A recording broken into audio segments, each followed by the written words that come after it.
Hello, good morning all of you. आज हम आप लोग को पढ़ाएंगे इकोसिस्टम। इकोसिस्टम में आप लोग को हम आज पढ़ाएंगे फंक्शन का पहला वाला है। फंक्शन में आप लोग को बताए थे ना इकोसिस्टम का क्या फंक्शन होता है। प्रोडक्टिविटी पढ़ा चुके हैं, ठीक है।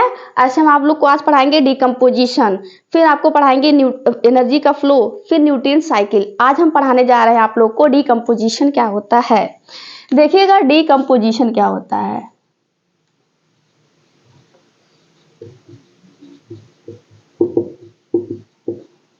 डिकम्पोजिशन में एक चीज याद रखिएगा कि डिकम्पोजिशन में कहा जाता है कि जो अर्थवर्म होता है वो फार्मर का फ्रेंड होता है।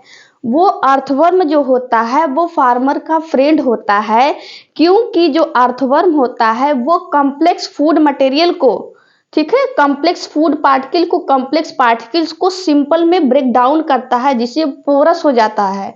उसमें वाटर की होल्डिंग कैपेसिटी ज्यादा हो जाती है और किसान को हो जाता है फायदा, ठीक है। आगे देखिएगा डिकम्पोजिशन में एक चीज याद रखिएगा, नहीं तो लिख लीजिएगा कि इसमें कॉम्प्लेक्स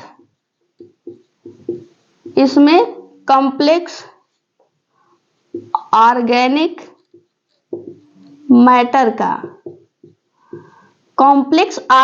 मैटर का ब्रेकडाउन होना, कॉम्प्लेक्स ऑर्गेनिक मैटर का ब्रेकडाउन होता है सिंपल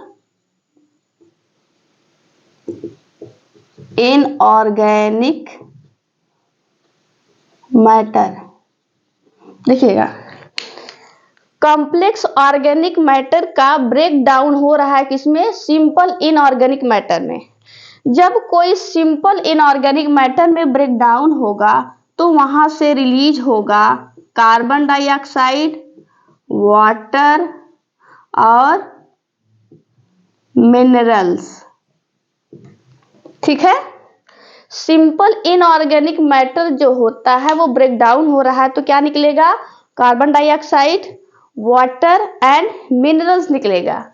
और जबकि कॉम्प्लेक्स फूड मैटर क्या हो रहा है, ब्रेक डाउन हो रहा है, उसी को बोला जाता है डिकम्पोजिशन। डिकम्पोजिशन में एक चीज और याद रखिएगा कि जो डिकम्पोजिशन होता है, जैसे हम आप लोग को बताते हैं डेट्राइटस क्या होते हैं।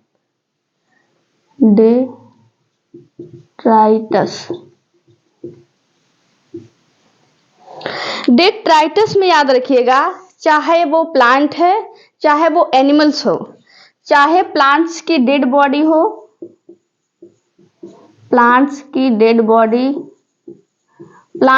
बॉडी मतलब प्लांट्स की लीफ, उसका स्टेम, ऐसे एनिमल्स का भी होगा, एनिमल्स का फीकल मैटर,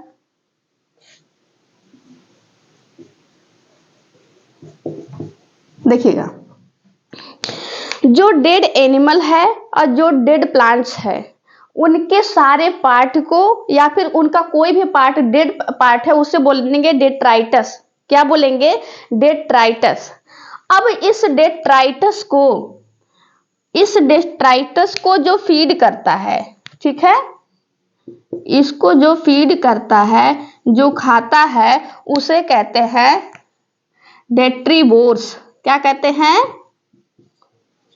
डेट्रीबोर्स। चलिए याद रखिएगा डेट्राइटस में आते हैं डेड एंड डिकेइंग मैटर, वो प्लांट्स का भी हो सकता है और एनिमल का भी हो सकता है। जो डेड एंड डिकेइंग मैटर को खाता है उसे कहते हैं डेट्रीबोर्स, जैसे अर्थवर्म। डेट्रीबोर्स देखिए किसे कहते हैं, जैसे एग्जांपल में लिख लीजिएगा अर्थवर्म। डेट्रीबोर्स पढ़ाने से पहले हम आप लोग को बता देना चाहते हैं कि डिकम्पोजिशन की जो होती है वो कितने स्टेप होती है। जनरली वो स्टेप नहीं है, 4-5, ठीक है, वो साइमल्टेनियसली होती है। फिर भी आप लोग याद रखिएगा कि क्या स्टेप है। इधर देखिएगा कि एक सिंपल सा ट्रिक हम बता दे रहे हैं क्या क्या होता है। पहले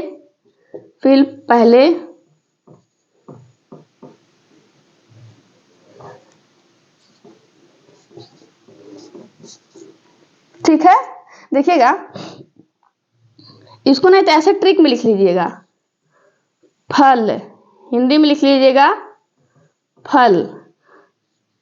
सी से लिखिएगा का, एच से लिखिएगा है, का है। अभी हम रुकिए, आप लोग को समझा रहे हैं। है, एम से लिखिएगा मैंगो। क्या लिख लीजिएगा? मैंगो। देखिए, पापा मार्केट गए थे, मार्केट से लेके आए हैं फल। ठीक है, मार्केट से लेके आए हैं फल।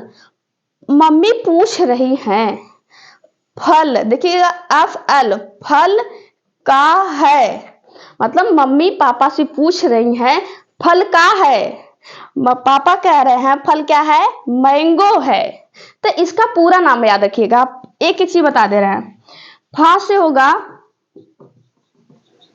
फ्रेगमेंटेशन। क्या होगा? फ्रेगमेंटेशन। एल से होगा लीचिंग। सी से होगा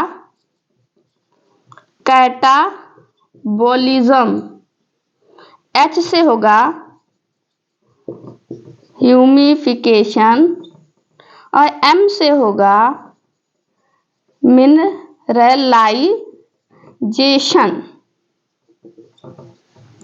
5 स्टेप याद रखिएगा। Fragmentation, leaching, catabolism, humification and mineralization. फल का है, फल का है, फल मैंगो है। ठीक है, इधर देखिएगा। अब जो डेट्रीवोर्स होते हैं, जो डेट्राइटस होते हैं, जो डेट्रीवोर्स होते हैं, अब क्या होते हैं? अगर डेट्राइटस का, किसका? डेट्राइटस का, प्लांट का या फिर एनिमल का जो डेड एंड डिकेइंग पार्ट है, डेट्राइटस का अगर फ्रेगमेंट में तोड़ देना, डेट्राइटस का फ्रेगमेंट में ब्रेक डाउन करना ही क्या कहलाता है? फ्रेगमेंटेशन।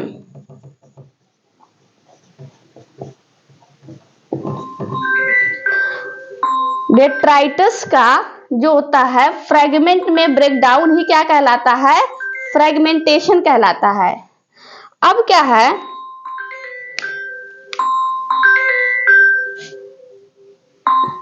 डेट्राइटस का फ्रेगमेंट में ब्रेक डाउन होना क्या कहलाता है? फ्रेगमेंटेशन। आगे देखिएगा, फ्रेगमेंटेशन याद हो गया।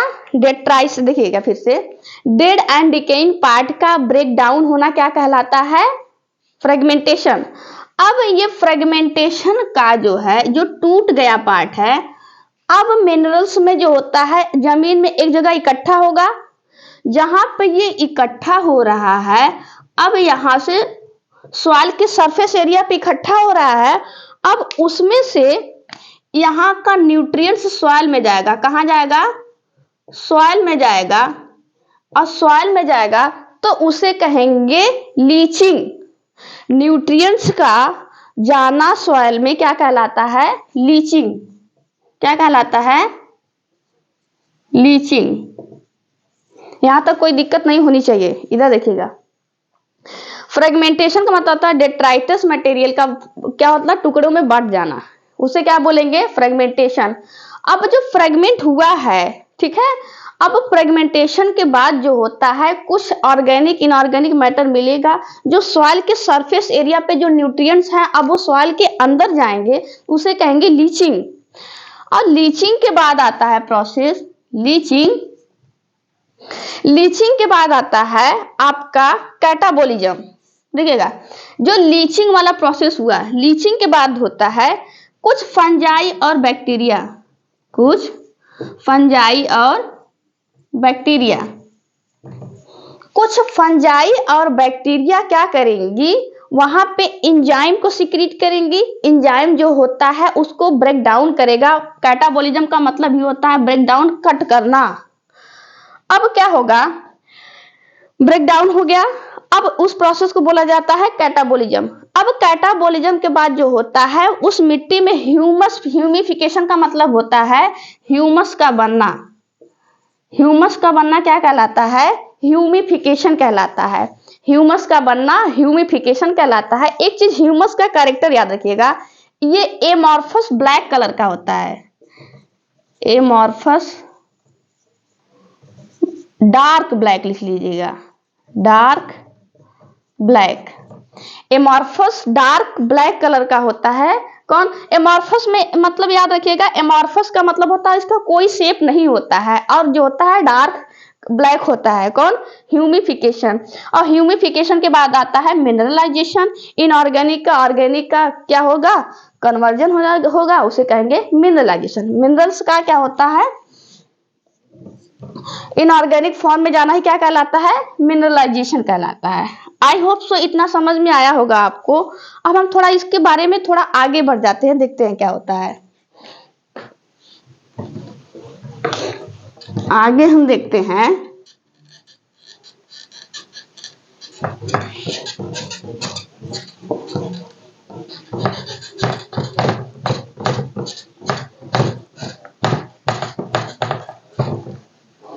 आगे क्या है। देखिएगा, एक चीज याद रखिएगा कि अगर डिकम्पोजिशन होता है किसी भी चीज का, डिकम्पोजिशन होने के लिए, ठीक है, उसको डिकम्पोज होने के लिए हाँ वहां पे हाई टेम्परेचर चाहिए, वहां पे एरोबिक कंडीशन होनी चाहिए, ठीक है, यहाँ पे कह सकते हैं वहां पे ऑक्सीजन का कंटेंट ज्यादा होना चाहिए, वहां पे मॉइस्चर भी होना चाहिए। देखिएगा, किसी भी मैटर का, किसी भी ऑर्गेनिक मैटर का अगर डिकम्पोजिशन करना है तो इतनी चीज जरूरी है। टेम्परेचर ज्यादा होना चाहिए, ऑक्सीजन जो होता है ज्यादा होना चाहिए, एरोबिक कंडीशन होना चाहिए। जबकि एनसीईआरटी के लास्ट लाइन में कहा है कि अगर एनारोबिक कंडीशन आती है, किसमें? अगर ऑक्सीजन की अब्सेंस होती है तो क्या होता है, वहां पे ऑर्गेनिक मैटर का या फिर ऑर्गेनिक जो भी डिकेइंग मैटर है, डेट्राइटस जो है, उसका डिकम्पोजिशन नहीं हो पाता है। क्यों? क्या? क्योंकि वहां पे ऑक्सीजन का कंटेंट भी कम है, वहां पे टेम्परेचर भी कम है, और वहां पे मॉइस्चर भी क्या है? कम है। ये चीज याद रखिएगा। इसीलिए जो होता है, जल्दी से क्या होता है, कोई चीज डिकम्पोज ना हो जाए उसको हम क्या करते हैं, उसको वेट वाले एरिया में रखते हैं। जैसे ज्यादातर चीजें जो खराब ना हो जाए फ्रिज में रखते हैं ना, ज्यादा से ज्यादा डिकम्पोजिशन ना हो जाए उसका। डेड बॉडी को भी क्या करते हैं, बर्फ में रखते हैं ताकि उनकी बॉडी जल्दी खराब ना हो। ये है डिकम्पोजिशन का प्रोसेस। आई होप सो आज आप लोग को समझ में आया होगा कि डिकम्पोजिशन क्या होता है। Decomposition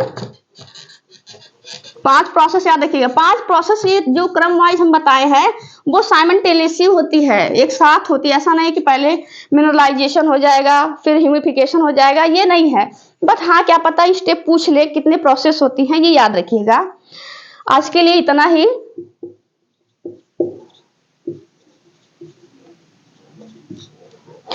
thank you, bye bye, take care.